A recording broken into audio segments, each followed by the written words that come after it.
Rois, perwakilan guru BIN DBSM dari SMKN 1 Sini, Kabupaten Ngawi. Di sini saya akan mempresentasikan tentang transmisi otomatis atau VMatic System. Nah, seperti yang kita ketahui bersama bahwa perkembangan motor matic khusus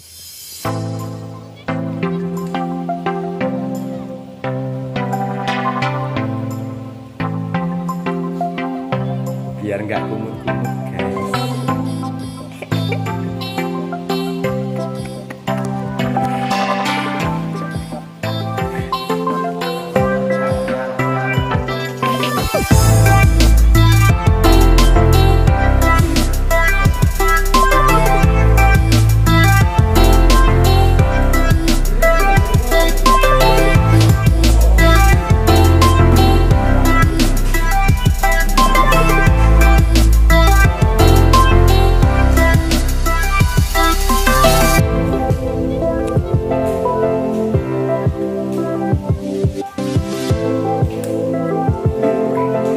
Ini artisnya guys.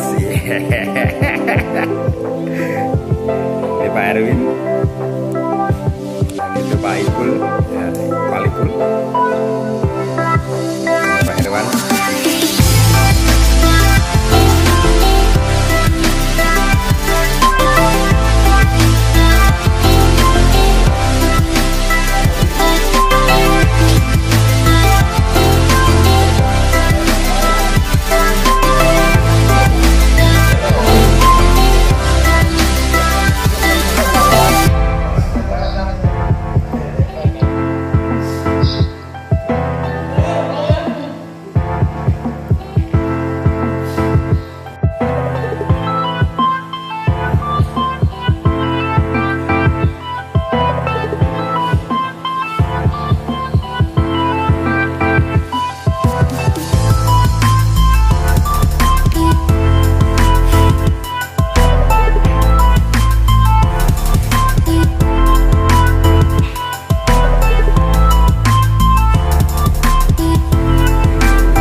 Terima kasih atas waktu dan kesempatan yang telah diberikan kepada saya.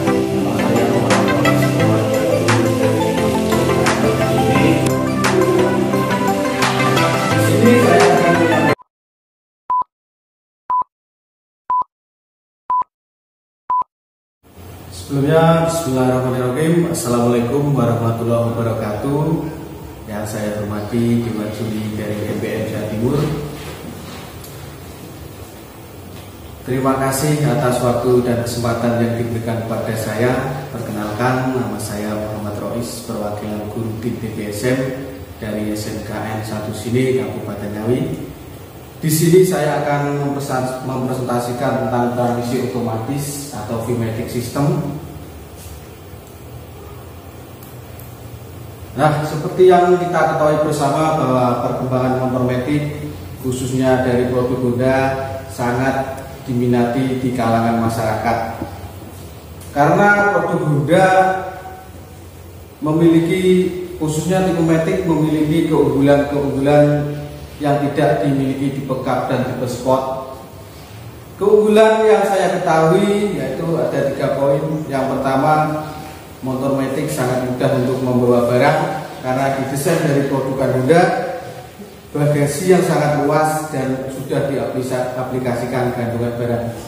Dan kemudian poin yang kedua, keunggulannya dibanding tipe cup dan tipe sport, perawatannya lebih praktis dan ekonomis. Mengapa dikatakan praktis dan ekonomis? Praktis yaitu komponennya tersedia di bengkel resmi AHAS di seluruh Nusantara. Kemudian dikatakan ekonomis, harga dari segi komponen part sangat terjangkau dan pas di kantong masyarakat. Dan kemudian poin yang ketiga yang saya ketahui yang tidak dimiliki pada tipe cup dan tipe sport, yaitu dengan transmisi manual. Jadi pada saat motor start, tuas gas ditarik, langsung bisa jalan tanpa perpindahan gigi dan kopling manual pada tipe cup dan tipe spot. Nah, dari latar belakang di atas, maka pengertian mekanisme otomatis atau sistem filmatic sendiri yaitu mengubah perbandingan gigi tanpa langkah-langkah dan mengubah gaya mesin menjadi gaya dorong optimal tanpa kejutan adanya pergantian gigi. Kemudian tanpa adanya didukung komponen-komponen dari sistem filmatic itu, sistem tidak akan berjalan. Komponen dari sistem filmatic saya akan menyebutkan yang pertama yaitu rim plate. Ini contoh partnya dan komponennya rim plate. Kemudian wake roller berjumlah 6 buah. Kemudian slip piece terletak pada sisi-sisi rim plate di sini. Dan kemudian movable driveface. Ini contoh part dan komponennya. Kemudian driveface atau pulley tetap ada komponen drive pulley. Dan kemudian crankshaft. Crankshaft adalah sebagai poros utama yang langsung terhubung dengan mesin. Satu kesatuannya dinamakan drive pulley. Dan kemudian komponen yang ketiga yaitu drive belt atau fan belt, dan dalam bahasa sininya biasanya disebut strap. Dan kemudian komponen yang selanjutnya yaitu driven pulley, satu kesatuannya driven pulley. Komponen pendukungnya yaitu antara lain movable driveface spring. Ini Pak contoh dari komponen dan partnya, letaknya di sini. Kemudian clutch ring assembly atau kampas kopling. Pada sistem filmatic ini memakai kampas kopling tipe kering, bentuknya seperti tromol, rem tromol pada sistem rem belakang, roda belakang. Kemudian clutch outer atau hose kopling. Ini contoh part dan komponennya. Kemudian drive shaft. Drive shaft adalah sebagai penggerak atau final gear yang langsung berhubungan gigi reduksi menuju roda belakang yang tertancap langsung di garda. Nah, dari komponen yang saya sebutkan tadi, saya akan menjelaskan fungsi dari komponen tersebut. Yang pertama yaitu rim plate. Ini contoh dari komponen rim plate. Fungsinya adalah menahan perputaran roller agar dapat menekan movable driveface pada saat tuas gas di RPM tinggi atau akselerasi. Dan rim plate langsung berputar bersama crankshaft, langsung berhubungan dengan poros engkol atau crankshaft. Komponen yang selanjutnya adalah slip piece.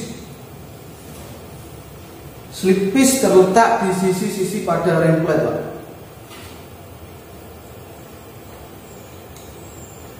Berfungsi untuk meneruskan daya mesin dari crankshaft ke movable driveface.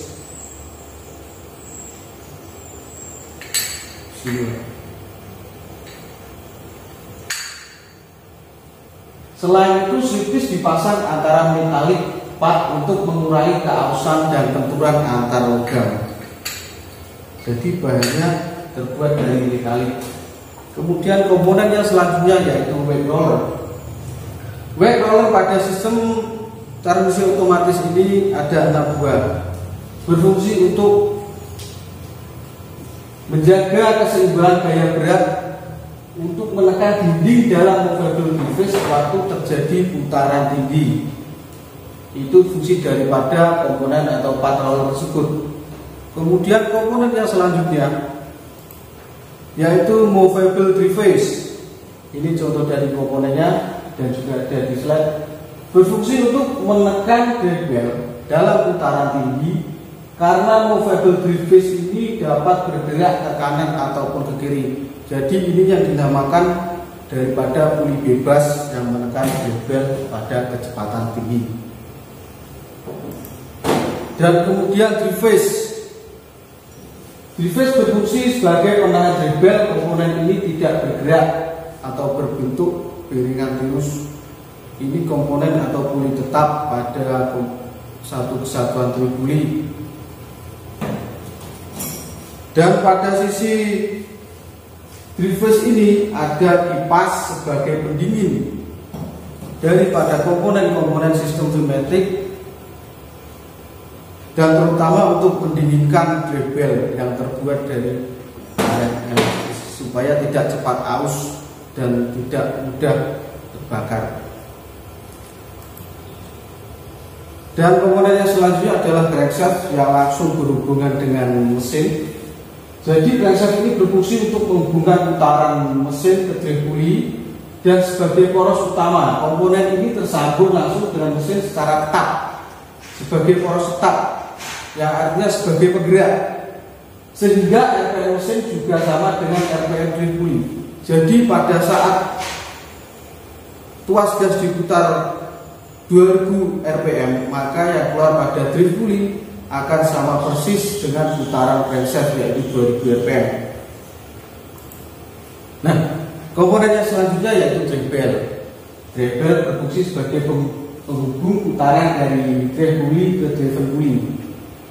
Besarnya diameter drebel bervariasi tergantung besarnya cc motor itu sendiri. Jadi semakin besar cc motor itu, maka diameter pada drebel itu semakin besar. Diukur dari dua poros, yaitu poros crankshaft sehingga tahan terhadap gesekan dan panas. Jadi drebel ini tidak semata-mata dibuat dengan karet biasa, tapi menggunakan bahan khusus agar tahan terhadap gesekan dan panas yang dihasilkan dari mesin. Nah, kemudian komponen yang selanjutnya yaitu driven pulley yang berfungsi untuk mengatur besar kecilnya diameter pada puli sekunder. Ini contoh komponen dan partnya. Driven pulley mempunyai bentuk tirus agar pergerakannya dapat mempengaruhi lebar lintar pada drebel. Jadi pada saat RPM tinggi maupun rendah atau menengah, secara otomatis drebel ini akan menyesuaikan sesuai torsi dan momentum tertentu pada gaya yang dikirim daripada drebel. Komponen yang selanjutnya yaitu movable device spring. Ini contoh dari komponennya, movable disc spring. Berfungsi untuk mengembalikan posisi driven pulley ke posisi awal, yaitu posisi drebel keluar atau pada saat RPM tinggi kemudian tuas gas diturunkan. Jadi pada saat akselerasi tinggi, perubahan gigi secara otomatis driven pulley akan pada diameter terkecil, dan kemudian pada saat tuas gas dilepaskan, maka secara otomatis spring akan bekerja dan mengembalikan posisi drebel ke posisi diameter paling atas. Komponen selanjutnya adalah clutch switch assembly atau kampas kopling. Clutch switch assembly atau kopling sentrifugal berfungsi untuk menyalurkan tenaga dari mesin menuju roda belakang melalui hose clutch tadi atau rumah kopling. Nah, pada tipe motor matic ini menggunakan tipe kopling sentrifugal kering. Mengapa tidak basah? Karena akan mengurangi akselerasi pada motor sistem pneumatik itu sendiri. Komponen yang selanjutnya yaitu clutch house. Clutch house adalah rumah kopling yang berfungsi untuk meneruskan putaran dari drebel dan menerima putaran dari kampas kopling yang selanjutnya ditransfer ke roda belakang melalui drive shaft ke roda belakang. Itu fungsi dari clutch house. Kemudian drive shaft, mohon maaf karena komponen drive shaft ini langsung tercatat pada gigi reduksi di bagian garda belakang. Jadi saya tampilkan slide Ini letak daripada dressage. Fungsi dressage adalah meneruskan putaran dari nose clutch dengan lembut melalui gigi reduksi dan langsung ke roda belakang pada sepeda motor matic dan pada RPM idle sudah belum berputar. Nah, kemudian saya akan menjelaskan cara kerja daripada VMatic atau sistem transmisi otomatis. Nah, berikut tabel cara kerja VMatic. Nah, pada saat idling, daerah jangkauan kecepatan seperti pada gambar, daerah jangkauan kecepatan, kopling sentrifugal secara otomatis masih terlepas karena belum adanya gaya sentrifugal yang kuat atau RPM yang sangat tinggi. Kemudian saat starting atau motor di start, diameter puli belum berubah dari jangkauan kecepatan rendah. Kemudian kopling sentrifugal otomatis sebagian dihubungkan. Nah, saat akselerasi diameter puli berubah. Poin ketiga, diameter puli berubah.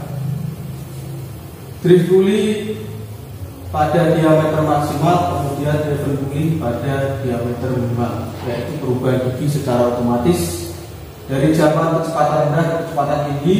Kopling sentrifugal dihubungkan. Nah, saat reading atau kecepatan menengah, diameter yang digunakan adalah diameter tengah secara otomatis dan turun ke daerah jangkauan kecepatan menengah. Kopling sentrifugal dihubungkan.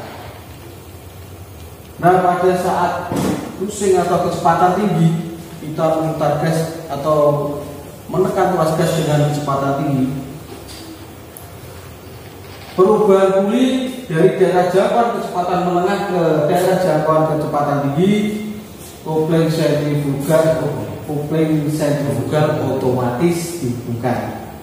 Kemudian saat replik akselerasi atau pidot, tuas gas dari kecepatan tinggi kemudian langsung diturunkan.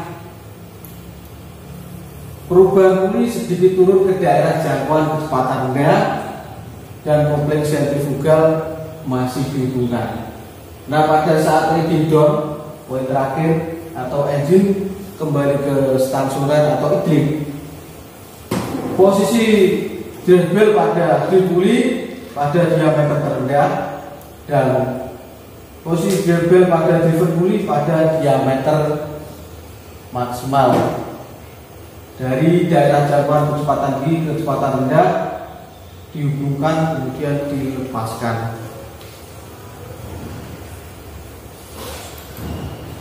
Nah, ini dari cara kerja akan saya tampilkan pada slide bagaimana sistem VMatic beroperasi. Piston naik turun dari tempat TRB, kemudian power atau tenaga diteruskan melalui crankshaft atau crankshaft, kemudian diteruskan melalui drive bell ke crankshaft.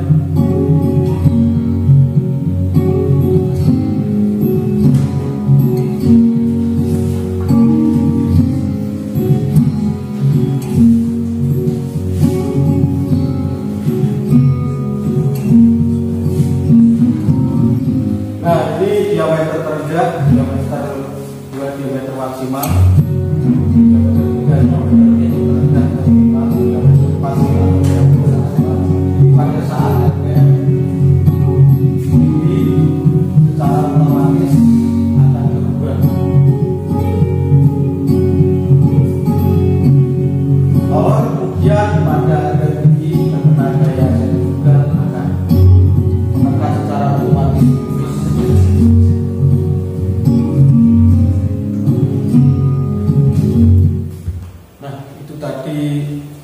Video atau cara kerja daripada VMatic. Kemudian gangguan VMatic yang menurut buku reparasi panduan yaitu mesin hidup skuter tidak bergerak, suara tidak normal, kemudian kebocoran oli. Itu dari panduan buku reparasi Honda. Nah, mesin hidup atau skuter tidak bergerak biasanya pada gigi final reduction rusak atau gigi sumbing. Nah, final reduction bisa macet. Ini gambar yang saya tampilkan di slide. Ini biasanya perawatannya atau tidak melakukan servis secara berkala atau biasanya kehabisan pelumas. Nah, mesin hidup skuter tidak bergerak menurut buku panduan reparasi Honda bisa saja movable device ini rusak, termakan karena tidak melakukan perawatan secara berkala. Kemudian template rusak, yang terutama terjadi pada Honda yaitu roller rusak seperti gambar yang saya tampilkan. Mesin hidup skuter tidak bergerak terjadi pada driven pulley yang tidak normal, komponennya pil bisa patah atau rampas, sudah aus jadi maksimal tenaga maksimal yang disalurkan dari mesin tidak maksimal ke roda belakang. Suara tidak normal atau kotok-kotok atau roda belakang macet terjadi sumbing pada gigi gaden atau gearbox. Ini seperti gambar yang saya tampilkan. Suara tidak normal bisa terjadi bearing final reduction aus atau rusak. Ini seperti slide. Nah, terjadi kebocoran oli. Jadi pada movable device terkontaminasi. Nah, seal oli atau rusak. Crankcase ini jika patah, ini biasanya jarang terjadi kalau tidak ada kecelakaan. Nah, mungkin dari itu materi yang bisa saya sampaikan, atau ada salah kata saya mohon maaf. Jika ada pertanyaan dari jiwa juri, persilakan.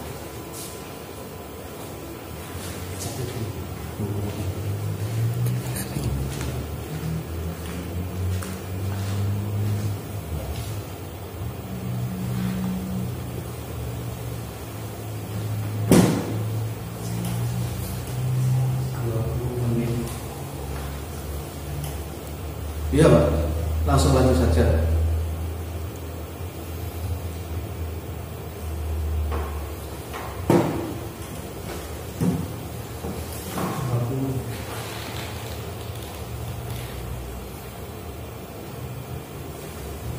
Pagi Pak Muslimin. Iya Pak.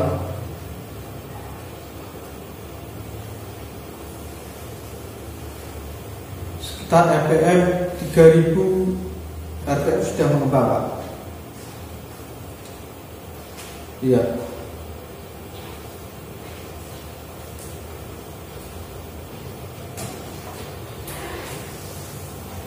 Ya.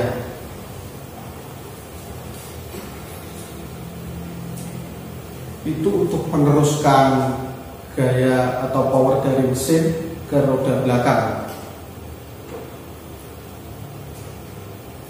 secara otomatis karena adanya gaya sentrifugal.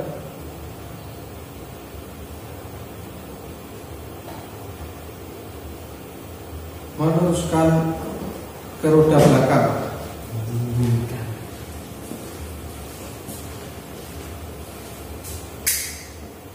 Iya Pak, sama-sama.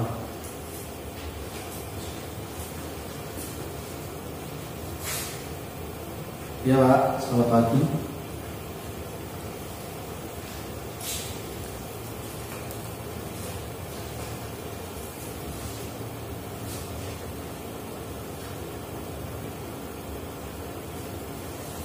Pertama kali pengenalan itu kelas 10 Pak. Ya, pengenalan komponen. Ya. Pas 11 ya.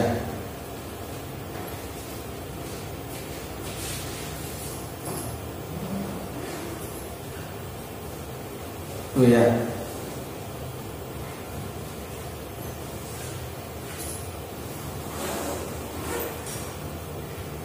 Oh ya, Pak. Ya. Dimulai dari sekarang, Pak. Ya. Selamat pagi anak-anakku. Assalamualaikum warahmatullahi wabarakatuh. Nah, pada hari ini kita akan belajar mengenal sistem VMATIC